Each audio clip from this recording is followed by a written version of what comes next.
Dando início no nosso estudo, vamos orar não só pelo costume, pelo hábito, é claro, mas porque somos gratos ao Senhor, porque Ele nos proporciona mais um dia, nos proporciona mais um ensino e nos proporciona também o seu amor, a sua misericórdia, a sua graça, ainda que não sejamos merecedores, né? Mas temos a plena consciência de que precisamos desse amor, misericórdia e graça. Oremos.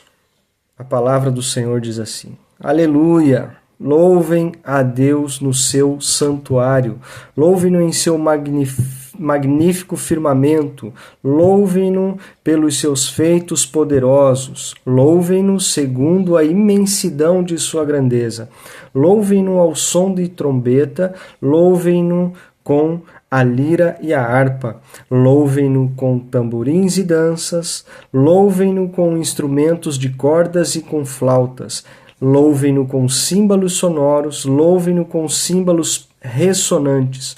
Tudo o que tem vida, louve ao Senhor. Aleluia.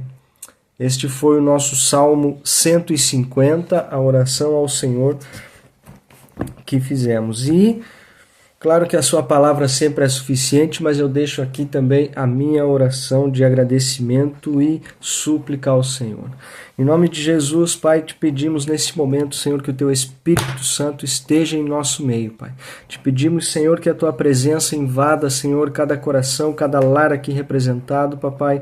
Em nome de Jesus, Senhor, que possamos ser edificados, Pai, que possamos ser instruídos pela Tua palavra, corrigidos pela Tua palavra, Senhor, mas também consolados por ela, Deus. Em nome de Jesus é o que eu te peço, Pai.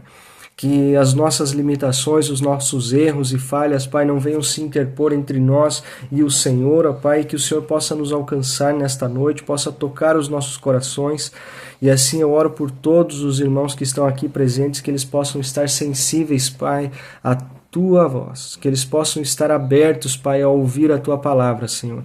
E assim eu te peço também que o Teu Espírito Santo visite aqueles que estão ausentes, ó Pai, por qualquer que seja o motivo, mas que o Senhor esteja os tocando, os alcançando e os abençoando da mesma forma, Deus, em nome de Jesus, Papai.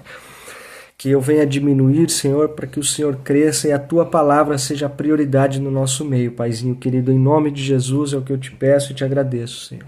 Amém. E amém.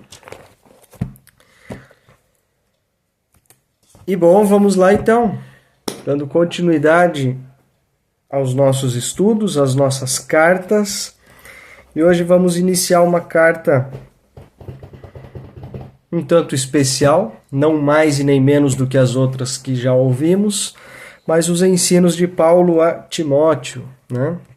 Ensinos de extrema importância também para ele e para nós nos dias de hoje, que isso representa também muito da nossa caminhada aqui, né? Então, 1 Timóteo, vamos iniciar hoje. São capítulos relativamente curtos, mas ricos em ensino, rico em conhecimento, então nós vamos avançar à medida que o Senhor vai nos permitindo. Não vou dizer que faremos 1, 2, 3, 4 ou toda a carta, porque é o Senhor que está no controle. Amém? Tenho aqui algumas leituras, tenho aqui algumas coisas que eu preparei, evidentemente, mas vamos ver o que o Senhor nos reserva aqui para esse ensino. Amém? Vamos lá então. 1 Timóteo capítulo 1, verso 1. Paulo, apóstolo de Cristo Jesus, por ordem de Deus, nosso Salvador, e de Cristo Jesus, a nossa esperança. A Timóteo, meu verdadeiro filho na fé. Graça, misericórdia e paz da parte de Deus Pai e de Cristo Jesus, o nosso Senhor. 3 versos, somente uma introdução da carta, e aqui a gente já tem algo que a gente pode aprender nisso aqui. 3 versos é só uma apresentação, é só Paulo falando a Timóteo, seu filho, que ele vai dedicar essa carta e reconhecendo que o seu ministério, a sua autoridade vem de Deus. O que a gente aprende em 3 versos? É para que a gente tenha a plena consciência de que da palavra de Deus a gente não tira um versículo, a gente não tira 2, a gente não acrescenta um nem outro, a gente não tira um ponto e não acrescenta uma vírgula. tudo que está aqui dentro é de extrema importância. Seja um agradecimento, uma apresentação da carta para quem quer que seja, mas é de extrema importância a palavra do Senhor. Então eu não posso começar 1 Timóteo a partir do verso 3 e pular essa introdução. Concordam comigo? Senão eu estaria alterando a palavra de Deus, eu estaria tirando 3 versos aqui do início que aparentemente não tem tanta relevância assim.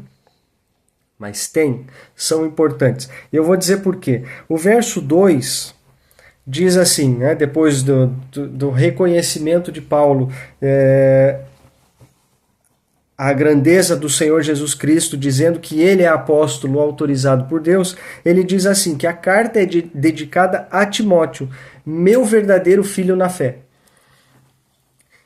Como eu sempre disse, repito, e isso não mudará, a palavra do Senhor ela foi escrita por alguns homens, inspirada pelo Senhor, é claro, não foi pela ideia da cabeça de ninguém, mas para determinadas pessoas, para determinadas igrejas em determinados tempos. Isso havia um contexto da época, havia o contexto histórico, havia o contexto social, havia toda uma situação que acontecia ao qual esta palavra foi escrita direcionada para aquele tempo. E é claro que para que se a gente deixar isso de lado um pouquinho, a gente pega um verso ou outro verso e faz o quê? Usa-o fora do contexto e acaba gerando um pouco de confusão. E para aqueles que nos acompanham há mais tempo aqui na escola, sabem que um dos objetivos da escola também é justamente combater esse tipo de heresia, de usar o texto fora do contexto, usar uma coisa que não casa, que não cabe com aquele ensino, né? Por exemplo, o verso 2 que eu acabei de dizer, eu sei que eu estou me estendendo para explicar somente 3 versos, mas vocês vão entender a importância disso. Se a gente tira do contexto o verso 2 e olha assim, fala, poxa, Paulo escreve essa carta para Timóteo, meu verdadeiro filho na fé. Era a visão que Paulo tinha a respeito de Timóteo pela proximidade que eles tinham, pela dedicação de Timóteo ao próprio Paulo, né, em aprender aquilo que estava sendo ensinado, seguindo os passos, realmente vivendo como pai e filho. Porque no nosso contexto de hoje, a gente sabe, ou como sempre foi, né, a tendência é que os filhos reproduzam algumas atitudes dos pais. Por isso, nós, como pais, temos que ser responsáveis em exemplos aos nossos filhos. Então, eu creio que desta forma foi onde nasceu a relação entre Paulo e Timóteo, e por isso, em vários locais aqui na Palavra de Deus, a gente vai ver Paulo chamando Timóteo de seu filho na fé. Por quê? Porque ele reproduzia aquilo que Paulo ensinava. Então era o modo de vida dos dois ali. Eu não posso, meus irmãos, tirar isso do contexto e pensar assim, aquele que está me seguindo hoje, que está ouvindo o que eu estou falando, ele vai se tornar o meu filho na fé, eu vou impor um peso sobre ele de que eu sou pai na fé de um, de outro, e começar a gerar uma genealogia que não existe. Entende? Porque a palavra de Deus diz que em Cristo nós somos todos irmãos. Da onde que eu tirei a genealogia de criar um pai na fé, um filho na fé, um avô na fé, um primo na fé? Isso não faz muito sentido, biblicamente falando. Mas para aqueles que perecem no conhecimento da palavra, para aqueles que não se aprofundam um pouco no ensino e não tentam entender de onde isso saiu, a gente vê hoje em várias igrejas que isso está se propagando de uma forma descontrolada. E nada mais é do que um tipo de controle de uns para com os outros. Eu apresentei a igreja ou o evangelho para você, então eu sou o seu pai na fé, e assim sucessivamente. Você me deve honra, respeito, isso, aquilo, aquele outro, e acabam tirando Jesus do contexto. Então eu sou importante para você na tua caminhada cristã, o resto é resto. Fui eu que falei, fui eu que isso, que aquilo, então eu sou o seu pai na fé, você é meu filho na fé, e fica um pouco fora daquilo que a palavra nos ensina. Apegando-se a tais versos fora do contexto e não entendendo para quem e como foi escrito tais livros. Amém? Entendamos que, visto pela ótica do Senhor, nós fazemos parte de um corpo, cada um com a sua função, e somos todos iguais, todos irmãos em Cristo Jesus. Amém? Dito isso, a gente avança. Só 3 versos, e a gente já pode aprender alguma coisa com isso, né? Então, não podemos tomar isso aqui como regra e aplicar para todo mundo a todo tempo e acabar criando coisa que às vezes a palavra não nos ensina. Verso 3. Partindo eu para a Macedônia, roguei-lhe que permanecesse em Éfeso para ordenar a certas pessoas que não mais ensinem falsas doutrinas e que deixem de dar atenção a mitos e genealogias intermináveis que causam controvérsias em vez de promoverem a obra de Deus, que é pela fé. O objetivo desta instrução é o amor que procede de um coração puro, de uma boa consciência e de uma fé sincera. Alguns se desviaram destas coisas, voltando-se para discussões inúteis, querendo ser mestres da lei, quando não compreendem nem o que dizem, nem as coisas acerca das quais fazem afirmações tão categóricas.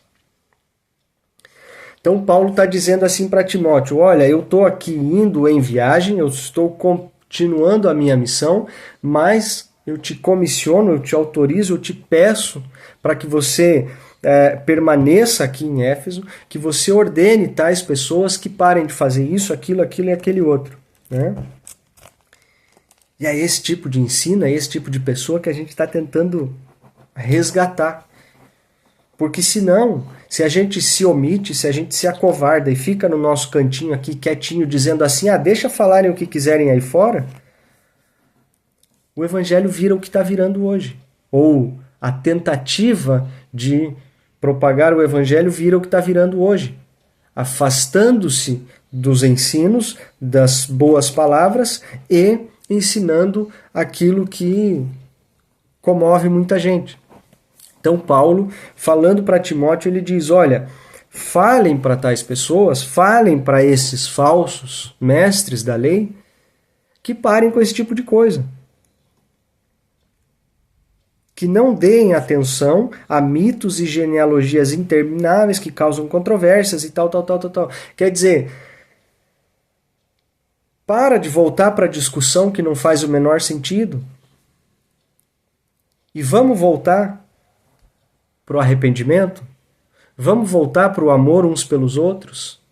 Vamos voltar para as coisinhas simples que dão resultado, que, perdão, não é essa a palavra, mas que nos levam aonde devemos estar, que é mais perto do Senhor, do que simplesmente pregar aquilo que vai parecer convincente. Porque quando eu volto os olhos para esse texto aqui e vejo que alguns querem se tornar mestres da lei, que ensinam genealogias intermináveis, que vêm com explicações e ensinos mirabolantes e explicações sobre tudo e a respeito de tudo, quer dizer, eu estou tentando complicar a coisa para que pareça mais credível, mais convincente. Porque Jesus, quando andou nessa terra, seus ensinos eram simples, as suas palavras eram simples. Quando ele escolheu os 12 para andar com ele, eram pessoas simples, não eram pessoas de influência, eram pessoas extremamente simples do povo. E assim foi durante os seus 3 anos e meio de ministério.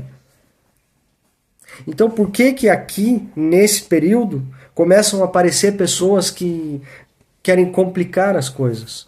Assim como nos nossos dias de hoje. E eu já falei isso, não foi nenhuma e nem 2 vezes, que, principalmente no nosso tempo de hoje, quanto mais simples é, menos valor tem. O que é totalmente contraditório com a palavra do Senhor. Porque a palavra é simples, o evangelho é simples. E a gente tenta complicar para quê? Quanto mais complicado eu falar, quanto mais palavras bonitas, ou quanto mais eu mudar minha voz para falar, eu mais fizer uma... Quanto mais eu parecer que eu tenho conhecimento, talvez eu vou ser mais convincente. Ao passo que Jesus nos pediu, vão e façam discípulos. Quer dizer o quê? Vão e falem daquilo que vocês viram e viveram. E acabou. Simplesmente assim. Quando chegavam os doentes, quando chegavam as pessoas perto dele pedindo cura, pedindo, clamando por misericórdia, ele fazia o quê? Uma entrevista? Ele olhava para a classe social da pessoa, para a sua maneira de vestir? Não. Ele sondava a intenção do coração. E muitas das vezes, a resposta era o quê? Vai e não peque mais. A tua fé te salvou. E por que a gente tem que complicar tanto? Então Paulo está ensinando através de Timóteo também aqui, para que esse tipo de coisa complicada, ele chama aqui de discussões inúteis, querendo nos tornarmos mestres da lei, para que esse tipo de coisa acabe, porque isso não leva nada a lugar nenhum. Verso 8. Sabemos que a lei é boa, se alguém usa de maneira adequada. Também sabemos que ela não é feita para os justos, mas para os transgressores e insubordinados, para os ímpios e pecadores, para os profanos e irreverentes, para os que matam pai e mãe, para os homicidas, para os que praticam imoralidade sexual e os homossexuais, para os sequestradores, para os mentirosos e os que juram falsamente, e para todo aquele que se opõe à sã doutrina. Esta sã doutrina se vê no glorioso Evangelho que me foi confiado, o Evangelho de Deus bendito. Não vou entrar num detalhe das tábuas e criações da lei e tudo, mas sabemos que foi criada, foi dada por Deus, por quê? Porque o povo estava desorientado, o povo estava perdido, o povo estava começando a entrar por caminhos que não eram aonde deveriam ir, não eram o plano de Deus. E quando algo começa a sair do caminho, existe o quê? Existe a lei que diz, olha, isso aqui não dá, isso aqui não pode, isso aqui não se deve fazer. E foi isso que aconteceu quando o Senhor deu as leis a Moisés. As leis perduraram por tanto tempo, como sabemos. Aí veio Jesus. Ele veio acabar com tudo isso? De forma alguma, meus irmãos. Ele não acabou com lei nenhuma. Ele veio para cumpri-las, veio para mostrar que era possível. E não houve mudança nessas leis, dizendo assim, olha, a partir de agora vocês não precisam de mais nada disso. É claro que entendemos que vivemos no tempo da graça do Senhor, só que aquelas 10 que estavam escritas em algumas pedras, resumem-se em 2 hoje. Resumem-se por quê? Porque se eu praticar as 2 primeiras, obviamente eu não vou praticar todo o resto da lista. Não quer dizer assim, olha, acabou, não precisa mais cumprir nada daquilo. Não, muito pelo contrário. Eu amo a Deus acima de todas as coisas e o meu próximo como a mim mesmo, então, logo, eu não vou prejudicar o meu pai, a minha mãe, eu não vou matar, eu não vou praticar imoralidades, sequestros, mentiras, jurar falsamente. Então, tudo isso que está ligado aqui, nesses versos que lemos, entendemos que não vamos praticar, porque somos praticantes dos 2 primeiros mandamentos da lei. E todo o resto depende desses 2. Então, o que a lei condena lá atrás, a graça não ameniza. Ela continua condenando e de uma forma um pouquinho ainda mais dura. Não quero entrar também nesse mérito aqui, estou desviando um pouco do assunto, indo para lei e graça e tudo, não é o assunto da aula, mas para que a gente entenda, um exemplo muito claro aqui é que a lei dizia que enquanto você fosse pego no ato de adultério, a mulher principalmente deveria ser apedrejada e era condenada sendo pega no ato do adultério. A graça, por outro lado, não vai mencionar todas essas coisas, mas vai nos dizer assim, que não precisa você ser pego no ato de um adultério. Se você olhar para o lado com uma intenção má no seu coração, você já o praticou. Então essa é a nossa graça. Não elimina nada da lei. E assim vai para todas as outras coisas que eu não vou exemplificar aqui, porque senão o nosso tempo vai ficar curto, né? Então, precisamos entender desses versos que lemos aqui, do 8 até o 11, que o que a lei condenava, a graça também condena, e tudo isso foi feito para quê? Para os pecadores, ou seja, para nós, para que nos limitemos em algumas ações que desagradam o coração do Senhor e ferem os nossos próximos. Amém? Verso 12. Dou graças a Cristo Jesus, nosso Senhor, que me deu forças e me considerou fiel, designando-me para o ministério. A mim que anteriormente fui blasfemo, perseguidor e insolente, mas alcancei misericórdia, porque o fiz por ignorância e na minha incredulidade. Contudo, a graça do nosso Senhor transbordou sobre mim, com a fé e o amor que estão em Jesus Cristo. Esta afirmação é fiel e digna de toda a aceitação. Cristo Jesus veio ao mundo para salvar os pecadores, do qual eu sou o pior.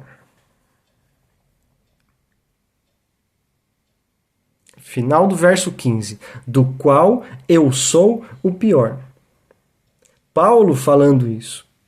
Não era aquele que nem conhecia Jesus, não era aquele que estava se familiarizando com o evangelho e não se achava digno, não era nenhum desses. Era o apóstolo Paulo, ao qual estamos estudando aqui várias cartas ao seu respeito, que tinha esta plena consciência. E nós, por outro lado, porque o Senhor falou com a gente uma vez na vida aqui, assim, deu uma direção, uma luz de alguma coisa, a gente se sente o iluminado por Deus. Não, eu já não tenho mais pecado, eu já estou no nível máximo do máximo que eu poderia atingir. Que arrogância, não? Que prepotência de pensarmos dessa forma. Aquele que foi visitado pelo Senhor, o viu, né, ou o ouviu, teve uma grande experiência, tornou-se o seu coração para o outro lado sem hesitar, reconhecia suas fraquezas, reconhecia que só podia fazer o que estava fazendo pela graça do Senhor que o alcançou, né, que o Senhor o considerou fiel. Não é assim, porque eu era o melhor, porque eu era o estudioso, então eu merecia a graça do Senhor. Nem ele se encontrava como, se achava como merecedor, mas nós muitas vezes nos achamos. Não é verdade? Ou só eu que penso assim? Eu acho que não, né? E aí um outro detalhe importante aqui, que eu não posso deixar passar. Verso 13, que a gente leu, diz assim, né? A mim que anteriormente fui blasfemo, perseguidor e insolente, alcancei misericórdia na minha ignorância, porque o fiz na minha ignorância e incredulidade. Todo mundo conhecia o passado de Paulo. Aqui a palavra nos fala a respeito disso. Ele testemunha a respeito disso. Só que aqui nestes versos ele dá 2 ou 3 palavrinhas referindo-se ao seu passado. Só que não precisa detalhar o que ele fazia. Ele não se orgulha naquilo que ele fazia dizendo, mas agora eu sou outro. E muitas vezes, quantos de vocês já se depararam com testemunhos de pessoas que às vezes se acham muito espirituais, muito santas, mas na hora de contar aquilo que fizeram, contam com o maior orgulho todo o bando de porcaria que fizeram atrás? Como se aquilo fosse muito bom, dizendo que eram muito bons nos maus que faziam, para chegar no final e dizer só assim, mas agora eu sou outro, Jesus mudou. O inverso deve ser feito. A gente não precisa ficar relembrando ou revivendo ou exaltando o passado para dizer que Jesus mudou. Mostre o que ele mudou primeiro. O que passou, passou. As coisas velhas ficaram para trás. Amém? Mas não podemos deixar também de saber que se teve jeito para ele, que era o pior dos pecadores, que fez todo o mal que fez, se teve jeito para mim, se teve jeito para você, tem jeito para aqueles que estão à sua volta, que a gente olha e fala, será? Sim, tem. O Senhor pode todas as coisas. Amém? Verso 16.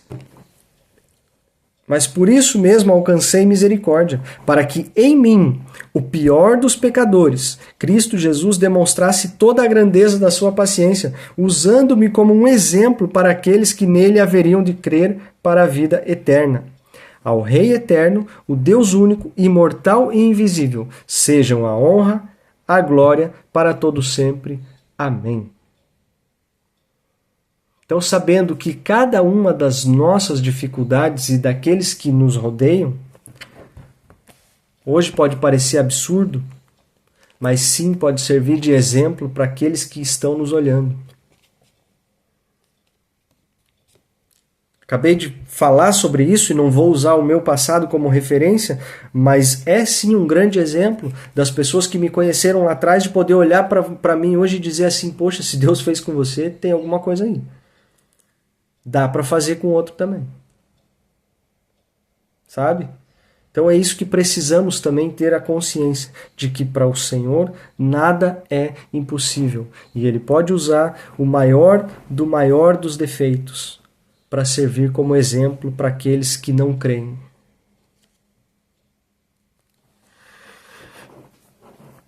Verso 18. Timóteo, meu filho, dou-lhe esta instrução segundo as profecias já proferidas a seu respeito, para que, seguindo-as, você combata o bom combate, mantendo a fé e a boa consciência, que alguns rejeitaram, e por isso naufragaram na fé.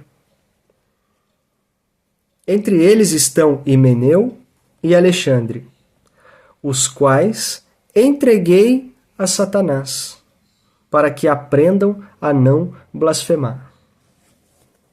Olha só que coisa, não? O pior dos pecadores, o Senhor o alcança, ele vem ensinando, corrigindo e encorajando todo mundo. Mas aqui no final da história ele fala que 2 dos seus irmãos ele já entregou a Satanás. É isso mesmo, meus irmãos.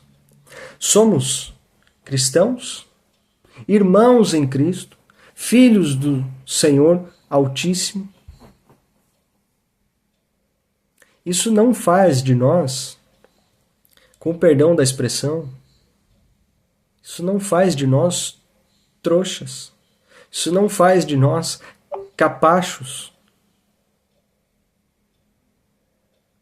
Porque eu não sei se foi só comigo ou se algum de vocês também já teve a bela experiência de doar a sua vida, doar o seu tempo por alguns irmãos, apresentar a palavra do Senhor, consolar, exortar. Só que existem pessoas que declaradamente já decidiram que não querem esta mudança para suas vidas. Que muitas vezes viram as costas, que muitas vezes rejeitam ao Senhor, e eu não estou falando de rejeitar a mim, rejeitar a você, ou rejeitar quem quer que seja, rejeitam ao Senhor e a sua palavra. Irmãos, uma coisa é não desistirmos de orar por tais, mas outra coisa é a gente ficar o tempo inteiro insistindo e voltando e tentando novamente em pessoas que já desistiram da palavra do Senhor, que já desistiram do Evangelho, que criam as suas próprias histórias, as suas próprias ilusões, deturpam a palavra do Senhor, mas não querem nada com a verdade do Senhor. São palavras pesadas de Paulo aqui em relação a Himeneu, em relação a Alexandre, que já entregou a Satanás. Claro que são palavras pesadas, mas foram necessárias. E eu não estou dizendo para nós tirarmos conclusões por nós mesmos e sair enviando um ao outro para qualquer lugar que seja. Mas que estejamos atentos e tenhamos o discernimento do Senhor para que não desperdicemos o nosso tempo e as nossas palavras com aqueles que não querem ouvir ou que não querem a tal transformação. Nada impede, e devemos nos manter nessa posição, de orarmos uns pelos outros. Porque o convencimento para cada um desses não vem pela minha palavra, não vem pela sua, não vem pelo discurso bonito. Mesmo para aqueles que estão dispostos a uma mudança. O tempo de mudar, a maneira de mudar, o que vai ser renunciado e o que vai ser colocado em prática numa nova vida, vai ser convencido pelo Espírito Santo, não é por mim e não é por você. Então, aonde encontrarem resistência, a palavra do Senhor já nos ensinou isso, bata o pó das suas sandálias e entregue ao Senhor, entregue no seu tempo de oração. Amém?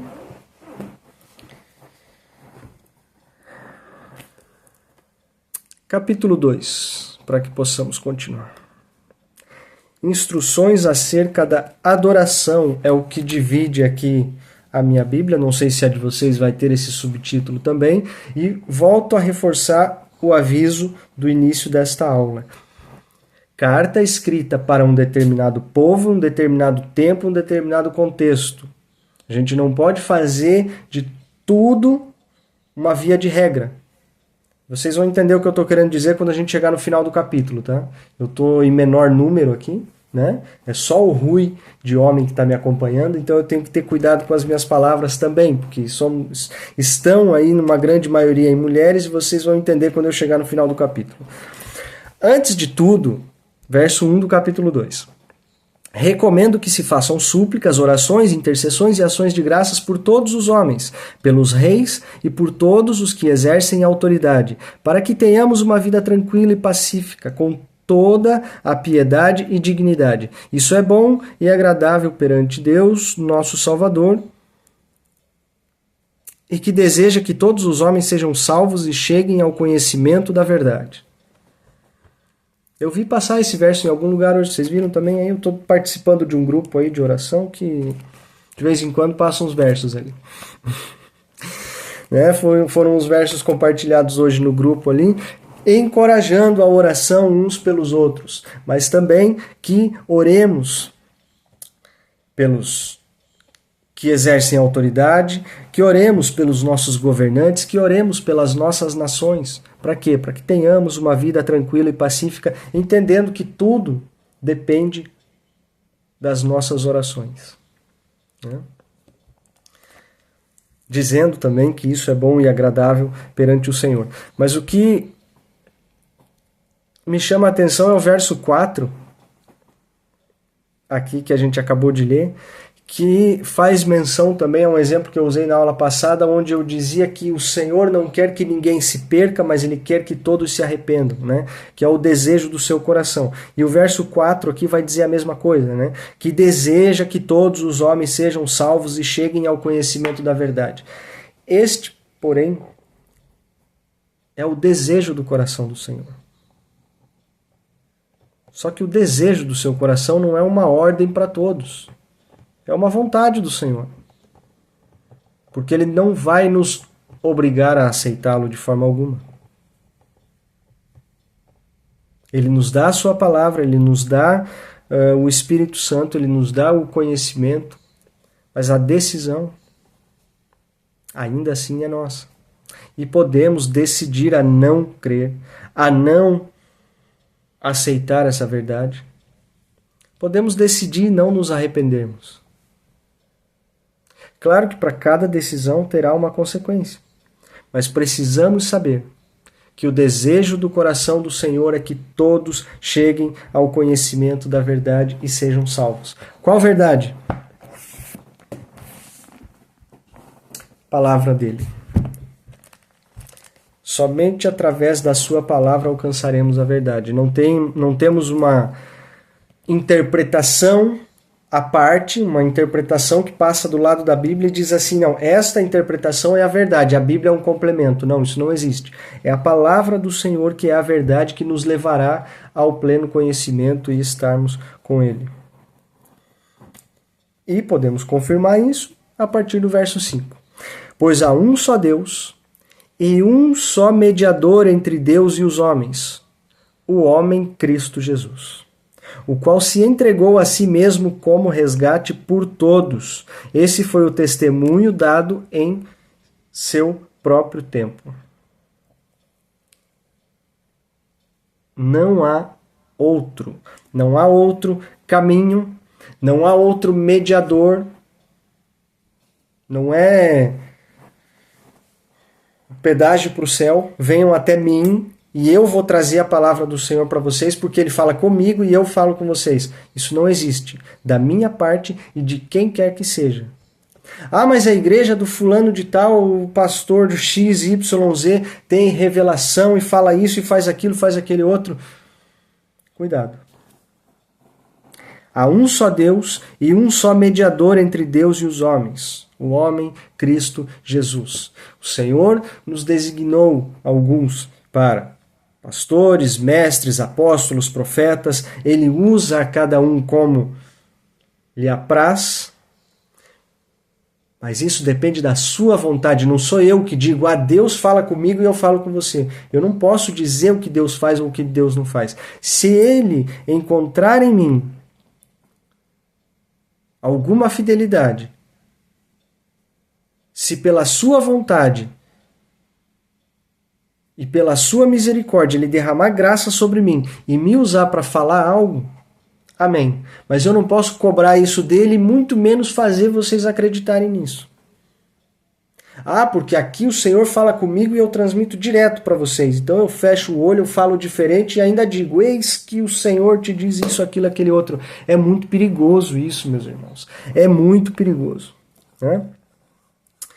Verso 7. Para isso fui designado pregador e apóstolo. Digo-lhes a verdade, não minto, mestre da verdadeira fé aos gentios. Quero, pois, que os homens orem em todo lugar, levantando as mãos santas, sem ira e sem discussões.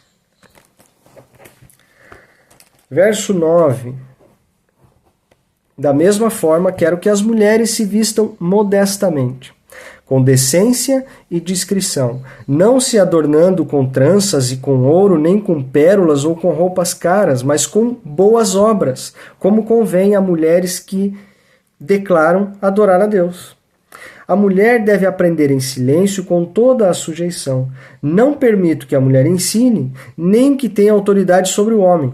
Esteja, porém, em silêncio, porque primeiro foi formado Adão e depois Eva. E Adão não foi enganado, mas sim a mulher, que, tendo sido enganada, tornou-se transgressora.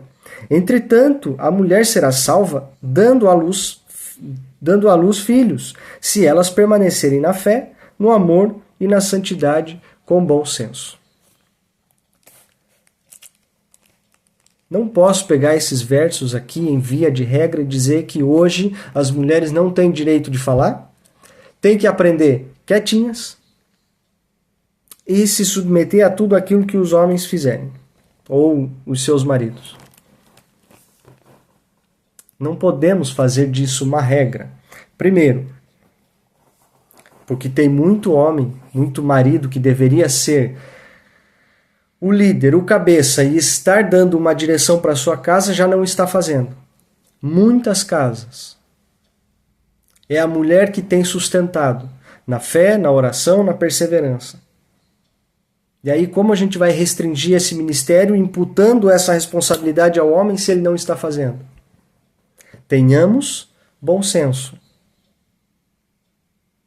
Não vamos pegar o texto e dizer assim, agora é só isso. Não, porque a Bíblia não é feita de 1 Timóteo 2, 9 a 15.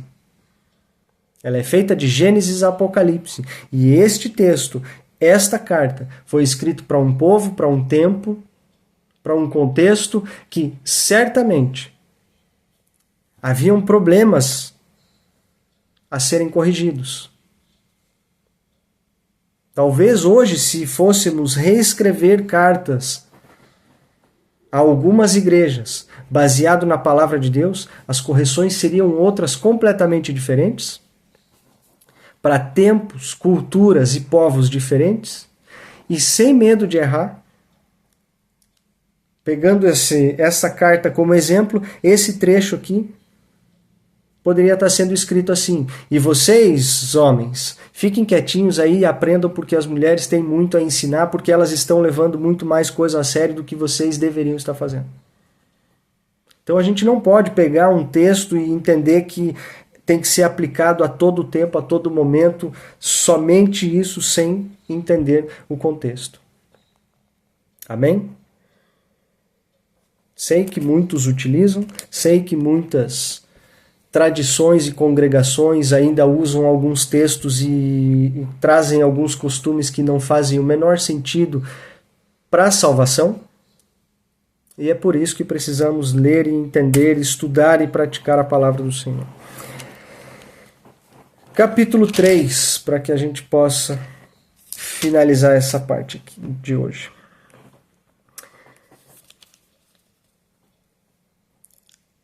Esta afirmação é digna de confiança. Se alguém deseja ser bispo, deseja uma nobre função. É necessário, pois, que o bispo seja irrepreensível, marido de uma só mulher, moderado, sensato, respeitável, hospitaleiro e apto para ensinar. Não deve ser apegado ao vinho nem violento, mas sim amável, pacífico e não apegado ao dinheiro. Ele deve governar bem a sua própria família, tendo os filhos sujeitos a ele, com toda a dignidade. Pois se alguém não sabe governar a sua própria família, como poderá cuidar da igreja de Deus? Não pode ser recém-convertido, para que não se ensoberbeça e caia na mesma condenação em que caiu o diabo. Também deve ter boa reputação perante os de fora, para que não caia em descrédito nem nas ciladas do diabo. Aqui, basicamente, Paulo está dando orientações ali para uma certa organização dentro das igrejas, dentro das congregações. Sabemos que elas existem, sabemos que temos algumas funções distintas dentro da igreja. Não vou entrar neste mérito aqui, não vou pontuar cada uma delas e o porquê ou os requisitos, mas existem. E existem alguns requisitos para que sejam ocupados esses cargos, esses lugares. Não mal comparando a congregação, não mal comparando a instituição igreja com uma empresa, mas numa espécie de hierarquia existem tais divisões. Não podemos pensar que são uns superiores aos outros. Temos algumas responsabilidades diferentes e algumas aptidões a governar e a lidar com o povo e as instituições. E isto era implementado desde a criação das primeiras igrejas, vemos isso até os dias de hoje. O único problema é que isso tem se perdido e pessoas estão usando desses títulos, destes cargos, gerindo as instituições religiosas como empresas e acaba virando uma disputa e a gente esquece de tudo aquilo que a palavra tem nos ensinado. Então, que façamos atenção a isso e que também estejamos atentos àqueles que se apropriam de cargos, de títulos, mas não estão longe de estarem compatíveis com aquilo que a palavra orienta e autoriza, né? Eu vou hoje ser ungido bispo, apóstolo, sei lá mais o quê, só que a vida é toda de cabeça para baixo, toda desfigurada, eu estou completamente fora do contexto da palavra, só que assim, o cargo vai me levar a uma influência maior. Isso é completamente contrário à palavra do Senhor, né? Temos que estar atentos a isso. Aqueles que se auto-intitulam, mas não condiz com a palavra. Então, que autoridade tem ou que seriedade está sendo levada a esses títulos, né? Verso 8. Os diáconos igualmente devem ser dignos, homens de palavra, não amigos de muito vinho, nem de lucros desonestos. Devem apegar-se ao mistério da fé com a consciência limpa. Devem ser primeiramente experimentados, depois, se não houver nada contra eles, que atuem como diáconos. As mulheres igualmente sejam dignas, não caluniadoras, mas sóbrias e confiáveis em tudo. O diácono deve ser marido de uma só mulher e governar bem os seus filhos e a sua própria casa. Os que servirem bem alcançarão uma excelente posição e grande determinação na fé em Cristo Jesus. Na fé em Cristo Jesus. Não uma grande posição na igreja com salário maior, melhor visibilidade e possibilidade de ascensão de carreira. Não é isso. A igreja do Senhor, a instituição igreja do Senhor não tem um plano de carreira. Você não entra sendo um membro, diácono, depois sei lá o que, até bispo, né?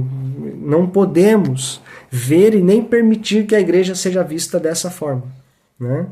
Porque o Senhor nos comissionou para tais funções e não precisa que ela seja gradual, né? Claro que você tem que ter um período de caminhada, tem que ter amadurecer na fé, ter um conhecimento e ter uma seriedade naquilo que está fazendo, mas não é assim, você entra como um estagiário efetivo e, enfim, até chegar o diretor da igreja. Não é isso. Empresa é uma coisa, igreja é outra. Vamos fazer essa diferença.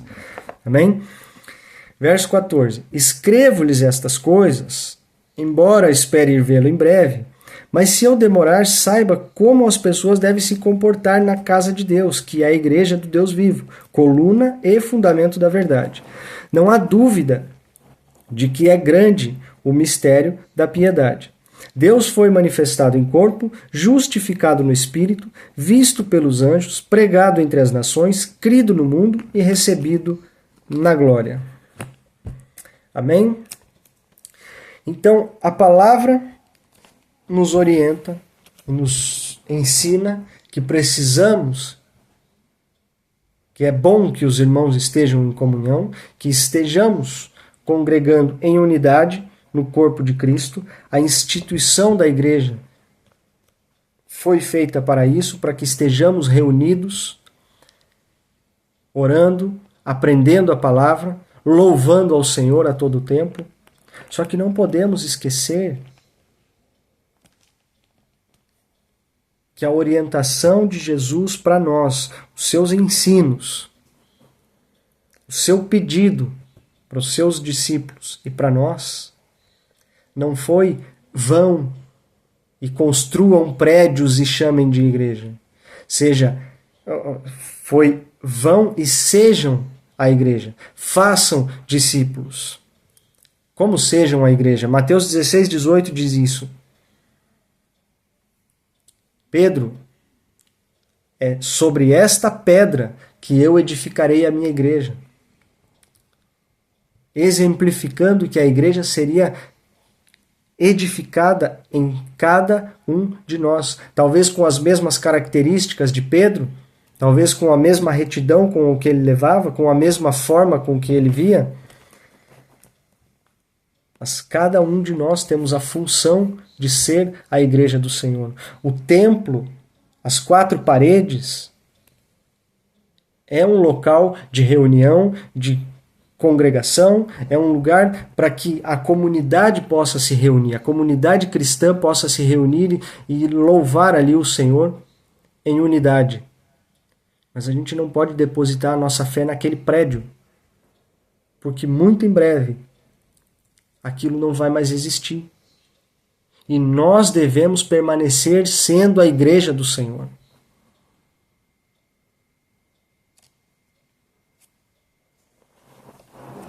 Aquilo que Paulo está ensinando aqui a Timóteo, de como devemos nos comportar na adoração, É a adoração através das nossas atitudes, através da nossa vida, através do nosso exemplo. Não é um conjunto de regras para serem seguidas dentro de 4 paredes e achar que aquilo ali vai salvar alguém.